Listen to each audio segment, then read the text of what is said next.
कक्षा 9 विज्ञान पाठ 10 गुरुत्वाकर्षण। विनय सर, इस वीडियो में हम क्वेश्चन नंबर 1 गुरुत्वाकर्षण का सार्वत्रिक नियम लिखो और F बराबर G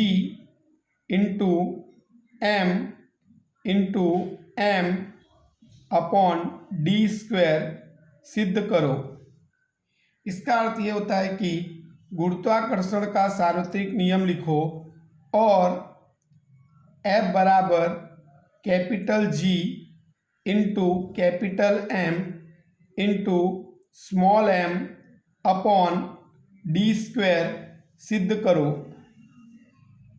पहला पॉइंट, विश्व का प्रत्येक पदार्थ अर्थात पिंड दूसरे पदार्थ पर आकर्षण बल लगाता है। दोनों पदार्थों के बीच में लगने वाला यह आकर्षण बल उनके द्रव्यमानों के गुणनफल के समानुपाती तथा उनके बीच की दूरी के वर्ग के विलोमानुपाती होता है। इस बल की दिशा दोनों पदार्थों को मिलाने वाली रेखा की दिशा में लगता है। इसका अर्थ ये होता है कि विश्व का प्रत्येक पदार्थ दूसरे पदार्थ को अपनी तरफ आकर्षित करता है, यानी कि उस पर आकर्षण बल लगाता है। तो दोनों पदार्थों के बीच लगने वाला आकर्षण बल उनके द्रव्यमानों के गुणनफल के समानुपाती तथा उनके बीच की दूरी के वर्ग के विलोमानुपाती होता है। इस बल की दिशा दोनों पदार्थों को मिलाने वाली रेखा की दिशा में लगता है। अगला पॉइंट, माना कि पदार्थ A का द्रव्यमान कैपिटल M और पदार्थ B का द्रव्यमान स्मॉल m है और दोनों पदार्थों के बीच की दूरी स्मॉल d है और दोनों पदार्थों के बीच लगने वाला आकर्षण बल F है। तो यहाँ पर हम आकृति से समझेंगे कि हमारे पास दो पदार्थ है, एक पदार्थ A है और एक पदार्थ B है। पदार्थ A का द्रव्यमान कैपिटल M, पदार्थ B का द्रव्यमान स्मॉल m, दोनों पदार्थों के बीच की दूरी स्मॉल d और दोनों पदार्थों के बीच लगने वाला आकर्षण बल F है। अगला पॉइंट, गुरुत्वाकर्षण के सार्वत्रिक नियम के अनुसार दोनों पदार्थों के बीच लगने वाला आकर्षण बल उनके द्रव्यमानों के गुणनफल के समानुपाती और उनके बीच की दूरी के वर्ग के विलोमानुपाती होता है। इसका अर्थ ये होता है कि गुरुत्वाकर्षण के सार्वत्रिक नियम के अनुसार दोनों पदार्थों के बीच लगने वाला आकर्षण बल उनके द्रव्यमानों के गुणनफल के समानुपाती और उनके बीच की दूरी के वर्ग के विलोमानुपाती होता है। अगला पॉइंट, गुरुत्वाकर्षण के सार्वत्रिक नियम के अनुसार, तो गुरुत्वाकर्षण के सार्वत्रिक नियम को हम संकेत में कैसे लिखेंगे? तो दोनों पदार्थों के बीच लगने वाला आकर्षण बल F, विचरण का निशान उनके द्रव्यमानों के गुणनफल के समानुपाती होता है। तो पदार्थ A का द्रव्यमान कैपिटल M, पदार्थ B का द्रव्यमान स्मॉल m, तो उनके द्रव्यमानों के गुणनफल के समानुपाती होता है, इसलिए capital M into small m और उनके बीच की दूरी यानी d के वर्ग के विलोमानुपाती होता है। तो बीच की दूरी d उसके वर्ग के विलोमानुपाती होता है, इसलिए डी स्क्वायर बटे में आएगा।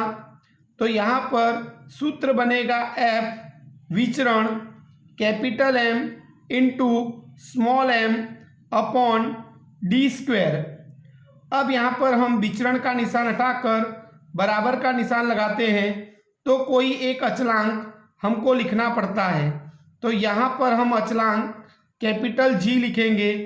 तो सूत्र होगा F बराबर capital G into capital M into small m upon D square. समीकरण नंबर 1। यहाँ पर जी अचलांक है। अगला पॉइंट, जी को गुरुत्वाकर्षण का सार्वत्रिक स्थिरांक अर्थात अचलांक कहते हैं।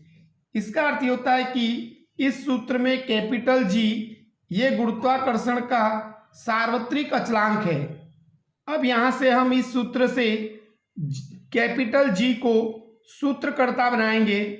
तो कैपिटल जी को सूत्रकर्ता बनाएंगे तो जो उसके बट्टे में है वो सामने वाले के गुणे में चला जाएगा और जो उसके साथ गुणा में है वो सामने वाले के बट्टे में चला जाएगा। इसलिए कैपिटल जी बराबर कैपिटल एफ इंटू ये यहाँ पर बट्टे में था इसलिए इसके गुणा में जाएगा तो D square upon capital G के साथ ये गुणा में था तो ये सामने वाले के बट्टे में जाएगा इसलिए upon capital M into small m. G का एसआई मात्रक, तो यहाँ पर बल को हम न्यूटन में मापते हैं इसलिए एन, दूरी डी यानी दूरी, तो दूरी को हम मीटर में मापेंगे तो मीटर का स्क्वायर हो जाएगा क्योंकि डी स्क्वायर है इसलिए यहाँ पे हो जाएगा metre square upon capital M यानी द्रव्यमान, द्रव्यमान को हम किलोग्राम में मापते हैं। स्मॉल एम ये भी द्रव्यमान है इसको भी हम किलोग्राम में मापेंगे तो यहाँ पर किलोग्राम का स्क्वायर हो जाएगा। तो यहाँ पर कैपिटल जी का एसआई मात्रक newton metre square upon kilogram square, अथवा इसको ऐसे भी लिख सकते हैं newton metre square into kilogram की घात -2। अगला पॉइंट, हेनरी कैवेंडिश ने एक तुला का उपयोग करके कैपिटल जी का मान ज्ञात किया। जी का मूल्य यानी मान बराबर 6.673 गुणे 10⁻11 newton metre square into kilogram की घात -2 है। तो इसका अर्थ ये होता है कि हेनरी कैवेंडिश ने एक तुला यानी तराजू का उपयोग करके कैपिटल जी का मान ज्ञात किया जिसका मूल्य 6.673 गुणे 10⁻11 newton metre square into kilogram की घात -2 है। क्वेश्चन नंबर 2, गुरुत्वाकर्षण के सार्वत्रिक नियम का महत्व बताओ। पहला पॉइंट, हमें पृथ्वी से बांधे रखने वाला बल है, यानी कि हमें पृथ्वी के साथ बांधे रखने वाला बल है। अगला पॉइंट, पृथ्वी के चारों ओर चंद्रमा की गति। इसका अर्थ होता है कि पृथ्वी के चारों ओर चंद्रमा की गति। अगला पॉइंट, सूर्य के चारों ओर ग्रहों की गति। इसका अर्थ होता है कि सूर्य के चारों ओर ग्रहों की गति।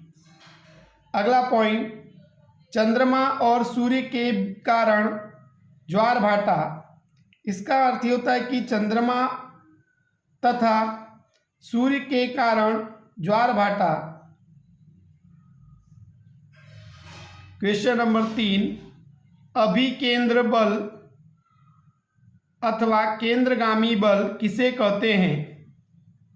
पहला पॉइंट, जो वस्तु को वृत्ताकार पथ में गतिशील रखता है वह बल केंद्र की ओर लगता है, इस बल को अभिकेंद्र बल कहते हैं अथवा तो केंद्रगामी बल कहते हैं। इसका अर्थ ये होता है कि जो वस्तु को वृत्ताकार मार्ग में गतिशील यानी गति करता हुआ रखता है वह बल केंद्र की ओर लगता है, इसलिए इस बल को हम केंद्रगामी बल कहते हैं अथवा अभिकेंद्र बल कहते हैं।